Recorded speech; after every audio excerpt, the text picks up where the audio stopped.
say, well, you agree to our terms and conditions. And it's a side issue of that in terms of these cookies. Because, of course, half the time people don't look at all this and they'll be aware of the power of cookies and what they can do. But it's a matter of making sure that people do have the option, should they wish, being able to find out the information and not have them if they don't. So having a privacy policy, if you don't want to use cookies, click on this and they will not be installed. So that's only one going. Well, I was just going to say, has anybody actually been prosecuted, bearing in mind that only about 100 people work at the ICO? Not yet. However, there is a big issue there, as you say, only 100 people, they don't have the resources to do it. However, if the new EU regulation comes in, the government has said they will give the ICO another 40 million budget, and he then will have more people. He will then be able to find people more, and that will again increase his budget, and he will have more ability to police these sorts of things. The thing as well is that very often they just go and sort of find one or two examples where they can sort of find someone heavily and then nail them to the walls, an example to the rest. And that's the thing, of course, that you don't want to fall foul of. And very often it's not actually the size of the fine, it's just the bad publicity. You know, if something goes wrong, it's suddenly all over the local press and newspapers and radio, that causes far more damage to reputation than, say, a £70,000 fine. Moving on, malicious posts. Of course, this happens quite a bit on social media. Most with the intention of damaging someone else's goods or business, again, looking at those sort of advertising issues. A malicious and false post can result in a claim for damages if loss is caused, even though you can have compensation for distress and hurt feelings as a result of something like that. False posts with the intent to injure another's commercial interests or recklessness as to the truth will amount to a malicious falsehood. Threatening posts can end up giving a reason for criminal sanction. There's something that gives basically an intention to cause harm or intimidation. So the key thing is does it amount to being a credible, genuine belief of physical harm being imminent as a result of something being said online? Quite a difficult thing to look at, because more often than not they'll look at, well, what's your relationship with the person who's made the post? You know, is this someone, you know, in another country who's saying something silly to get to, or is it someone that you know that you've been in business with who's now threatening to, you know, push you out of a tall building if an opportunity arises?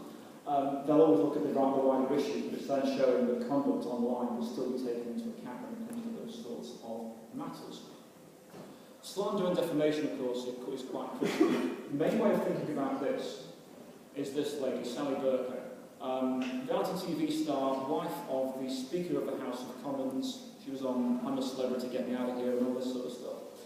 She ended up sending a tweet about Lord McAlpine, this gentleman who's not particularly well in the centre. He was at the centre of a scandal just after the Jimmy Savile issue in 2012.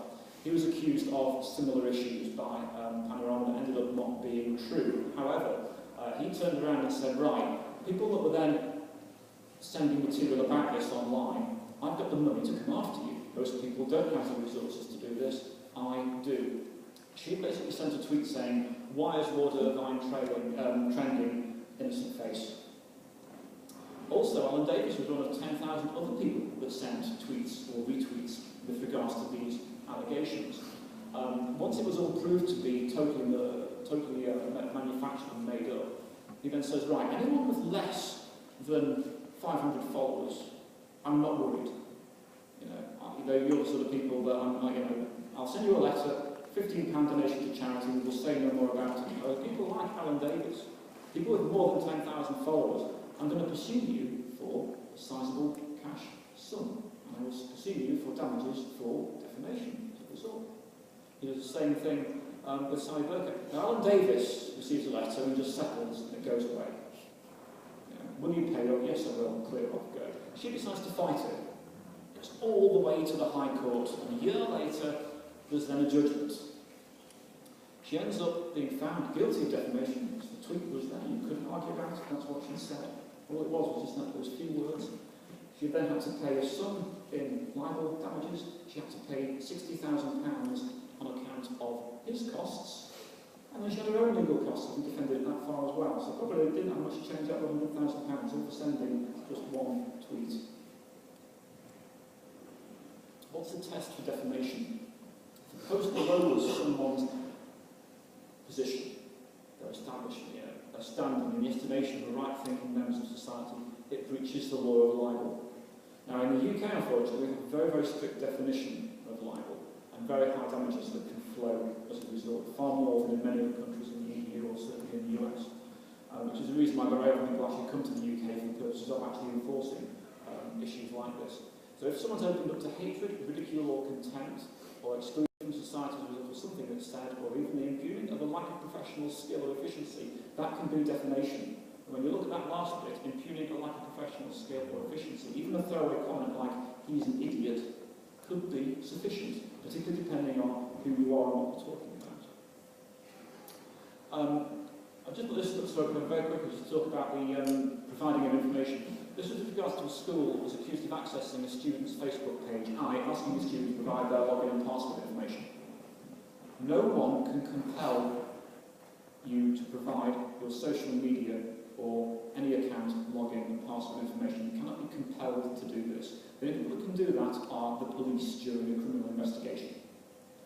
The reason I say that is it's a favourite trick of insurers. You know, if they're investigating something or questioning a claim, we've actually had clients who've been, in a room with an investigator and they've been bullied who's providing their login and password information for their social media accounts because the insurer wanted to go in and confirm things from an evidential perspective. That is illegal in England and Wales. It cannot be done. So be very, very careful when people try and bully people into providing that information. In this instance, of course, if you're in a school, the teacher or headmaster is bullying and provide this information, very often people will provide that information because they don't know. But ultimately, information, the account, it is yours. You cannot be compelled to hand it over. And that brings us to a copyright issue that I thought I'd just make quite clear. If you're putting something together on a blog, on a website, that is yours. Original creative control has been exerted and put in place on that, and that belongs to you. So your creative choices that have been involved in forming it and putting it together, therefore it's quite clear that it is your own copyright. Therefore, it's clear you can put on, on your blog and your website, you can put on, the little C logo, copyright 2014 in your name or your business. That's yours. You can exert copyright on that. You don't have to register anywhere for it. It's an original piece of work. It's yours. It's copyrighted. That shouldn't be confused with trademarks, which have to be applied for, and you can have those across England and Wales, the UK, or the EU, or there are wider global patents, and indeed. Trademarks and indeed patents. It's always the first thing on Dragon's Den. What we want to know if someone's had an idea, have you patented it? It's always quite good to have that. But in terms of copyright, that vests with your original creative work. Now, there's a real issue though when it comes to copying material online, plagiarism, etc. Now, if, for example, someone retweets something, you're still attributing the authorship and creation of that tweet to the original user. You're saying RT, and then you're saying who they were, and saying that you're just distributing that to your followers. You aren't saying, though, that that is yours. If you took off the details of who actually was the first person that sent it and made out that you were saying it, that would be breaching the copyright. And the European Court has said copyright does vest even in just 140 characters that make up a tweet.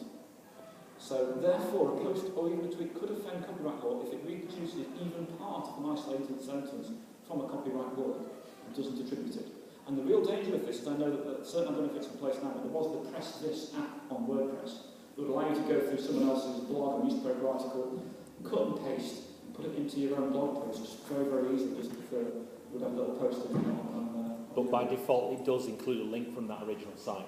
Or it does now, it certainly does now. It does, to attribute it. Yeah. The trouble is, though, if you end up deleting that, there's nothing to stop someone saying, well, we can put that on there. It's very important that you still attribute it to make it clear that you're taking that from someone else. And even then, if you're actually, say, cutting and pasting the whole article, and if it's not then clear that it's attributed, you're then skating a very fine line when it comes to copyright. Very fine indeed. However, sometimes people do try to hide behind it. Did you see the story from the other week? Boy named Wayne Rooney 3 refused name on Easter egg due to copyright infringement. This is, the person at Thornton saying, I'm not going to put, you can't have Wayne Rooney because it's copyright. It's a name. Of course you can put it on there, but the really funny thing was the fact that, she said, he loves Man United, and we called him Wayne Rooney, and we're all big Man United fans, but her surname was Scholes. Why not just call him Paul? You'd have a far easier job. Finally, branded tweets and hashtags. There's an issue here sometimes if, for example, you're putting in a hashtag that is someone else's brand or logo that has already been trademarked. So, of course, today we've been using that hashtag WCChef for WordCamp Sheffield. Of course, no one else is going to be using that. It's unique, it's ours. However, if we'd chosen something like hashtag Nike, that would be, of course, someone else's trademark, so you couldn't use that. But be very, very careful sometimes if you're coming up with, branded Twitter handles and hashtags. Make sure that you won't actually potentially infringing someone else's copyright as a result. Finally, just going back to the world of football, I just wanted to look quickly at the issue of paid blogs. Very often people don't realise that something they're looking at could be actually being paid for. They'll go along to, what they think is just someone talking about something. They won't realise that money's changed hands and to say nice things. And indeed, it's a big thing in the States, such as the word of Google and Oracle to disclose who it is they pay when it comes to the articles that are sometimes put on there. And it happens a lot with commercial pieces. So, for example, Wayne Rooney here ended up before the Advertising Standards Agency because they'd sent a tweet from his account, part of the Make It Count campaign. And they felt, the Advertising Standards Agency felt, there was nothing obvious in the tweets to indicate they were Nike marketing communications. So, for example, if you're putting in a commercial tweet, something like that, the pound symbol, an ad, sterling, if you put that in there, it's quite clear it is a piece of commercial advertising. It's not actually coming from the individual. The absence of that means it can't be identifiable as a Nike marketing communication. Therefore, they felt it breached the code. This happens a lot, of course, with celebrities. However, just to make this confusing, that was in 2012. This was in 2013. And Wayne again had sent a tweet by the England Manchester and at the start. The pitch has changed, the killer instinct doesn't own the turf anywhere, at Nike football, hashtag my ground. And in this instance, Advertising Standards Agency said, look, they felt this was an obviously identifiable marketing communication, because of course they did have the at Nike football. Contrast that between his personal tweets, and they felt it's quite clear that there was then prominent branding in place. So that's almost a clear example there of how we should do the commercial tweet, the commercial post. Particularly when you then compare with what he usually says, things like, got some Dynamic season 5 today, can't wait to watch it. Got to Gareth Bale when we go for balls tonight, and what channel is Grammy is on, that isn't the person at Nike, you can tell the previous tweet was, so that's clearly then more commercial in its nature. That's something I wanted to talk about today. You can get hold of those slides from my website, digitallawuk.com.